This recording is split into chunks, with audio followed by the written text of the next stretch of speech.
Hello everyone, welcome to the Market Week. Today is Saturday, June 20th of 2020. Last week was a crazy week. It actually it actually was an up week and it felt like a down week. But in order to get a better feel of the markets, what I call market awareness, we have to know where we are so we can understand where we're going. So let's dig into it. Let's take a look at the major indices. The Nasdaq is up 14.5% this year. It's very, very strong. And the other three indices, the S&P is down 4%, the Dow 9%, and the Russell is the weakest of all the indices, is down 14% year to date. It's amazing the recovery that the Nasdaq has had, and it's at all-time highs. Let's take a look at what happened this week. This week, these are the major indices that I like to review every week. We can see clearly that the oil compound was really, really strong in the last week, and it was driven mainly by the expectation that the economy is going to recover really, really fast. Also, all the major indices had huge up moves. The Russell, which has been a laggard, which is down 14% year to date, had a 4% up week.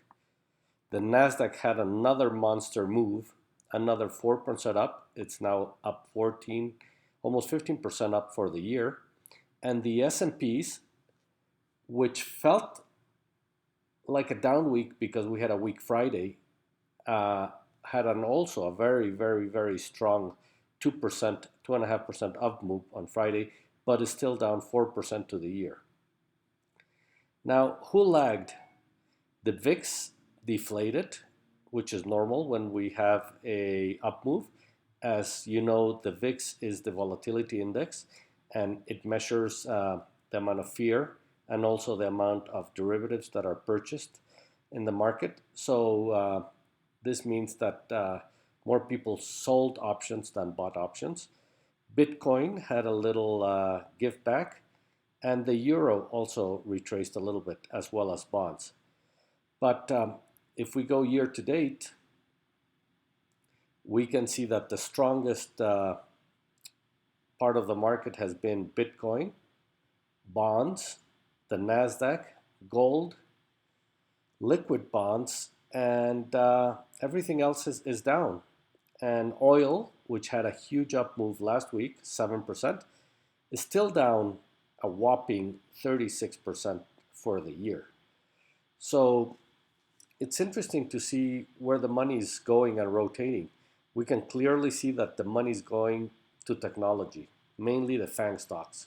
Like we talked about it last week, Netflix, Apple, Microsoft, Google, they're all super, super, super strong. Let's take a look now at the components of the S&P 500. I always like to do this so I can see where the money is rotating into and out to inside the major indices. Here we can see that technology had a very, very strong week, followed by basic materials and healthcare. Financials, who have been down a lot this year, they're down 22% for the year, had a very, very strong week, up 3.67%. The one that had a very rough week was utilities, and it's still down 11% for the year. But here we can clearly see that people are putting all their money into technology. Everybody's a momentum player, and everybody wants to put the money where the hot momentum market is. And right now, it's very clear that it's technology. I would like to take a look at something interesting.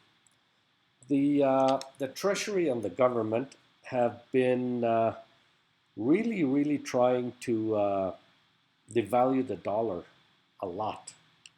And if we take a look at the chart of the US dollar, we can see that when the dollar goes down, the stock market gets more fuel. And the reason the stock market has lagged in the last couple of weeks is because the US dollar has stopped going down. I also want to show you something interesting.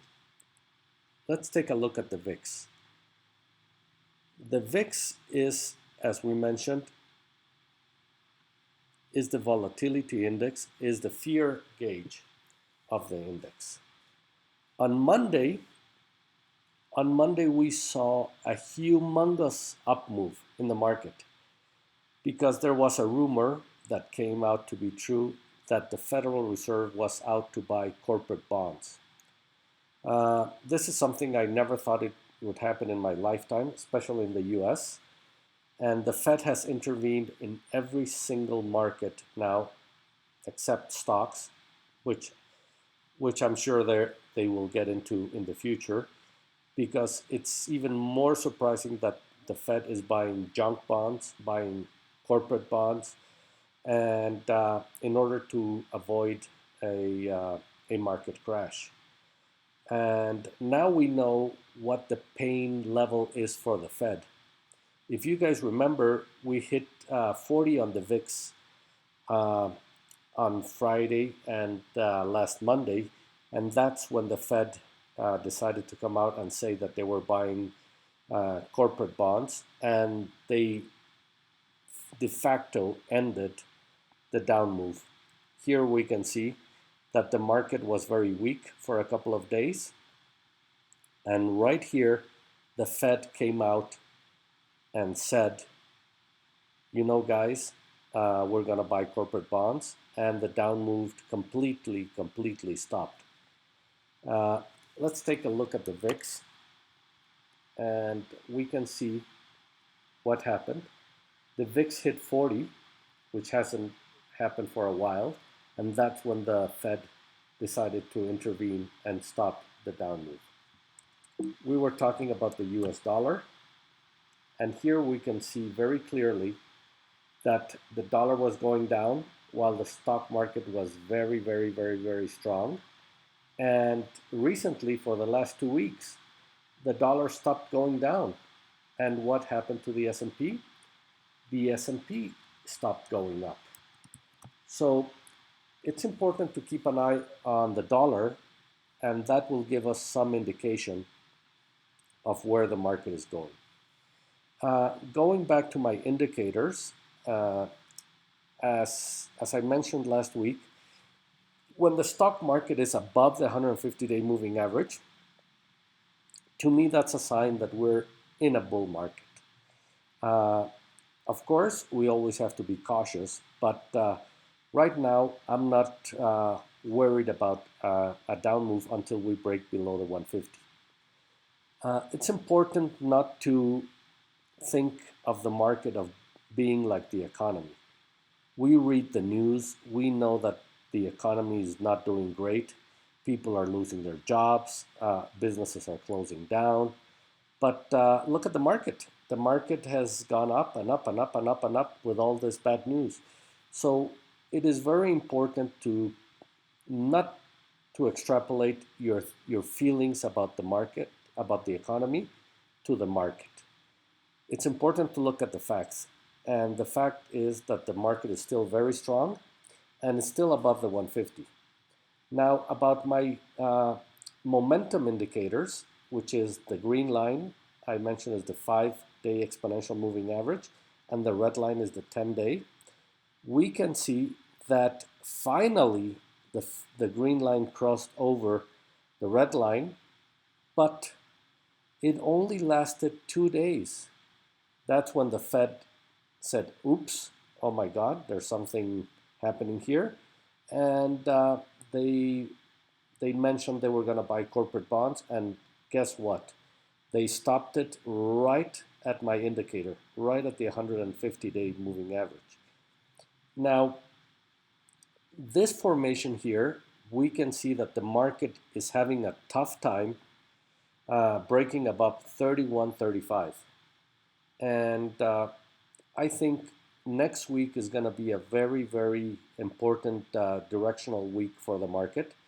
And my feeling is if the market can trade above Friday's candle, meaning above 31.57, I think that will show that the market is very healthy and will keep going up. On the other hand, if we break and stay below 30.84, I think that shows us that there are more sellers than buyers. And the next stop for the market would be around this area, around the 29.75 area, where I think there's a lot of support for the market. Now, if people keep getting worried that cities are shutting down, more cases of COVID like we're having in Florida, Arizona, Texas, California, and those cases translate into businesses having to re-shut down for a second time, maybe people will get a little more fearful, and the market will start going down and match what the economy is doing right now. But it's very important not to get ahead of ourselves, and let's take a look to see what the market is doing next week. On a longer term basis, I think that this market is way ahead of itself.